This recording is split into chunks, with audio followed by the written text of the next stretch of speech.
दोस्तों, हर साल दुनिया भर में हजारों साइंटिफिक रिसर्च पेपर्स पब्लिश करे जाते हैं, जिसमें साइकोलॉजिकल रिसर्च का भी बहुत बड़ा हिस्सा होता है। पर देखा जाए तो साइकोलॉजिकल रिसर्च और स्टडीज को रीड करना एक नॉर्मल इंसान के लिए जितना मुश्किल होता है, उन बातों को रियल लाइफ में अप्लाई करना उतना ही आसान भी है। इसीलिए आज की वीडियो में हम आपके साथ 12 ऐसे साइकोलॉजिकल फैक्ट्स को शेयर करेंगे जिन्हें जानने के बाद आप पहले जैसे सेम नहीं रहोगे।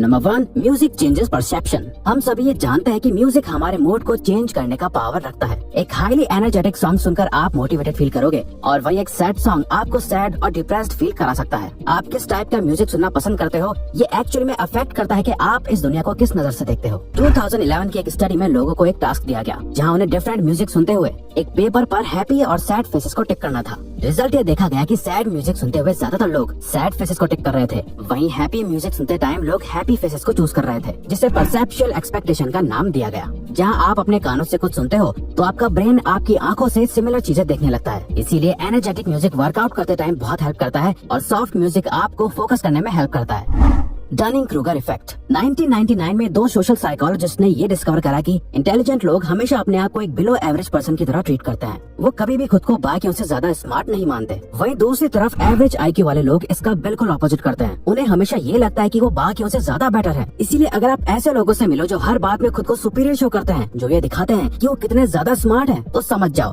कि ये बस एक डनिंग-क्रूगर इफेक्ट का असर है। वो असल में इतने इंटेलिजेंट नहीं है जितना वो दिखा रहे हैं, क्योंकि एक हाईली इंटेलिजेंट पर्सन कभी भी अपनी नॉलेज से सेटिस्फाइड नहीं होता। वो हमेशा खुद की एबिलिटी पर डाउट करता है, क्योंकि उन्हें लगता है कि वो और बेहतर हो सकता है। फॉर एग्जाम्पल, आपने अक्सर ये तो देखा ही होगा, जो दोस्त ये कहता है कि उसने एग्जाम के लिए कुछ नहीं पढ़ा, वो बिल्कुल प्रिपेयर होकर नहीं आया था। मोस्टली केसेस में उसी फ्रेंड के अच्छे मार्क्स आते हैं, जबकि उसने बोला था कि मेरा एग्जाम अच्छा नहीं गया, मैं और अच्छा कर सकता था। क्योंकि मानो या ना मानो, वो सच में थोड़ा ज्यादा इंटेलिजेंट पर्सन है। Singing reduces anxiety. इमेजिन करिए आप अपनी कार ड्राइव करते हुए अपने काम पर जा रहे हैं, जहां आपको एक इम्पोर्टेंट प्रेजेंटेशन डिलीवर करनी है। सो नेचुरली आप नर्वस और एंग्शियस फील करोगे। तो ऐसे मोमेंट में आप अपने आप को काम कैसे रखोगे?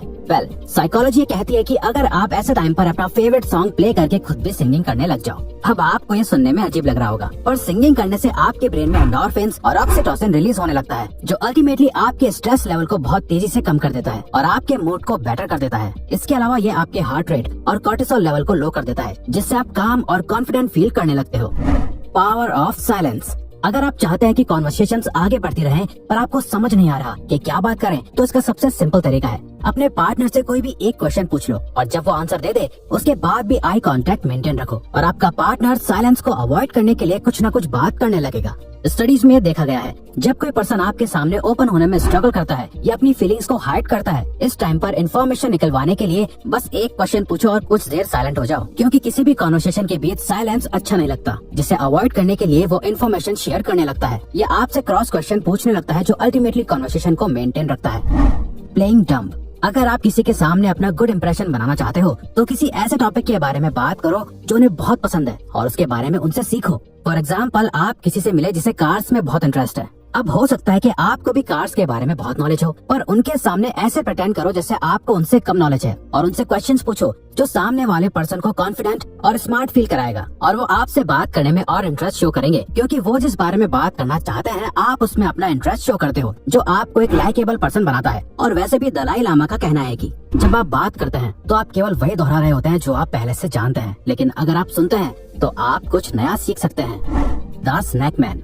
अगर आप किसी ग्रुप में हैं या किसी एक पर्सन के साथ भी हैं, जहां आप डिनर या लंच पर मिलने आए हो और आपको लगता है कि कोई कॉन्फ्लिक्ट क्रिएट होने वाला है, आपकी कॉन्वर्सेशन जैसे जा रही है आप लोगों की लड़ाई हो सकती है, तो इस सिचुएशन को अवॉइड करने के लिए अपने सामने रखा खाना खाने लग जाओ, क्योंकि अकॉर्डिंग टू साइकोलॉजिस्ट्स ईटिंग एक कामिंग एक्टिविटी है। जब लोग कुछ खा रहे होते हैं तो बाकी लोग उस एनवायरनमेंट में कंफर्टेबल फील करते हैं। तो जब भी आपको लगे कि कोई बहुत ही अग्रेसिव हो रहा है या आप लोगों की बहस होने वाली है, तो उस पर्सन के पास जाके बैठ जाओ और उन्हें कुछ खाने को ऑफर करो। ऐसे टाइम पर एक सिंपल चॉकलेट भी आपकी रिलेशनशिप को बहुत हेल्प कर सकती है। Forming a habit. आपने कभी ये सोचा है कि एक हैबिट को फॉर्म करने में कितना टाइम लगता है? पहले ये माना जाता था कि किसी भी हैबिट को फॉर्म या ब्रेक करने में सिर्फ 21 डेज का टाइम लगता है, पर एक न्यू साइकोलॉजिकल रिसर्च के अकॉर्डिंग किसी भी हैबिट को बिल्ड करने के लिए अराउंड 66 डेज लगते हैं। इसीलिए जो लोग ये सोचकर कोई भी न्यू हैबिट बिल्ड करना स्टार्ट करते हैं कि 21 डेज के बाद उन्हें आदत पड़ जाएगी, और जब वो 22nd डे पर फेल हो जाते हैं तो उन्हें बहुत डिसअपॉइंटमेंट होती है और वो क्विट कर देते हैं। रिसर्च के अकॉर्डिंग अगर आप 66 डेज को 3 फेजेस में बांट दें, जहाँ शुरू के 22 दिन आपको बहुत अनकंफर्टेबल फील होंगे, नेक्स्ट 22 दिन आपसे बिल्कुल हैंडल नहीं होंगे, आप ऑलमोस्ट क्विट कर देंगे और लास्ट 22 डेज के बाद आप एक मोमेंटम बिल्ड कर लेंगे,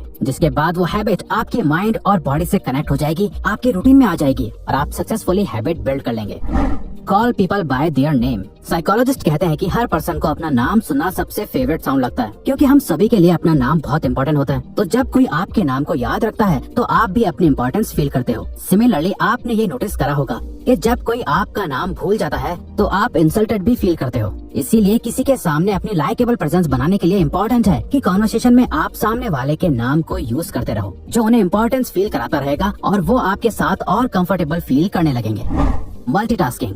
क्या आपको लगता है कि आप मल्टीटास्किंग कर सकते हो? वेल, न्यूरो साइंस के अकॉर्डिंग हमारा ब्रेन एक टाइम पर सिर्फ एक ही चीज पर फोकस कर सकता है। कई बार जब आप 2 काम एक साथ कर रहे होते हो तो आपको ऐसा लगता होगा कि आप मल्टीटास्किंग कर रहे हो, पर रियल में आपका ब्रेन बहुत ही तेजी से उन दोनों कामों के बीच अपना फोकस शिफ्ट कर रहा होता है। हम चलते चलते एक दूसरे से बात करते हैं, क्योंकि ये बिहेवियर्स ऑटोमेटिक और ऑटो पायलट मोड से होते हैं। वहीं ऐसे टास्क जिनमें बहुत फोकस करने की नीड होती है, वहाँ वो साइमल्टेनियसली काम नहीं कर सकता। फॉर एग्जाम्पल, बुक रीड करते हुए टीवी देखना। अब यहाँ पे आपको लगेगा कि आप दोनों काम एक साथ कर रहे हो, पर रियल में एक टाइम पर आपका फोकस या तो रीडिंग करने पर है या टीवी देखने पर। Provide a choice. अगर आप चाहते हैं कि सामने वाला पर्सन एक डिसीजन ले जो आपके फेवर में हो, तो सिंपली उन्हें ऑप्शंस दो जो आपके डिसीजंस के फेवर में हो। फॉर एग्जांपल, अगर कोई अपने बच्चे को पढ़ाई करने के लिए बोलना चाहता है तो सिंपली उसे ये बोलने के बजाय कि जाओ पढ़ो, उन्हें चॉइस दो कि चलो पढ़ाई का टाइम हो गया, पहले इंग्लिश पढ़ोगे या maths.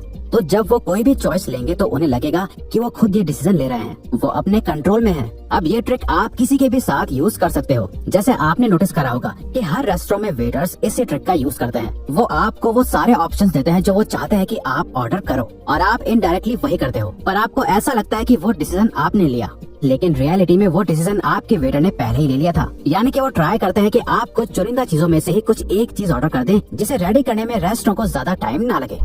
The power of sunlight.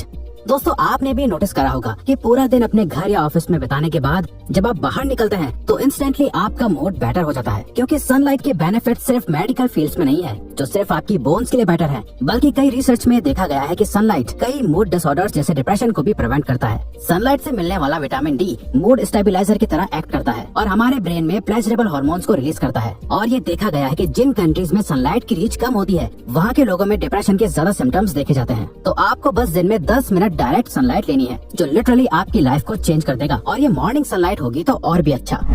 Mirror body language. अगर आप किसी से बात करते टाइम उनकी बॉडी लैंग्वेज या उनके कुछ बिहेवियर्स को कॉपी करने लग जाओ तो वो आपके साथ इंस्टेंट ट्रस्ट फॉर्म कर लेंगे। वो जैसे बात करते हैं, जैसे मूव करते हैं, अगर आप भी उनके कुछ एक्सप्रेशंस को मिरर करने लगो तो वो आपको और पसंद करने लगेंगे, क्योंकि वो आपसे और भी ज्यादा कंपैटिबल फील करेंगे। साइकोलॉजिस्ट इसे कैमेलियन इफेक्ट कहते हैं। फॉर एग्जाम्पल, किसी से बात करते टाइम ये नोटिस करो कि वो कौन से वर्ड सबसे ज्यादा यूज करते हैं और आप भी बात करते टाइम उन वर्ड्स का यूज करने लग जाओ। इससे वो खुद को आपसे आइडेंटिफाइड कर पाएंगे, उन्हें लगेगा कि आप भी उन्हीं के जैसे हो और वो आपकी कंपनी को एंजॉय करने लगेंगे।